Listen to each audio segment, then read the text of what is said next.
राममाया बिमली हाम्री आमा 1988 साल चैत्र 7 गते जन्मिनु भएको।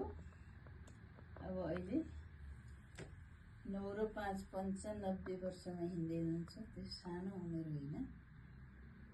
हाम्री आमाको यो फोटो सायद त्यस्तै 60-65 सालतिरको हुनसक्छ।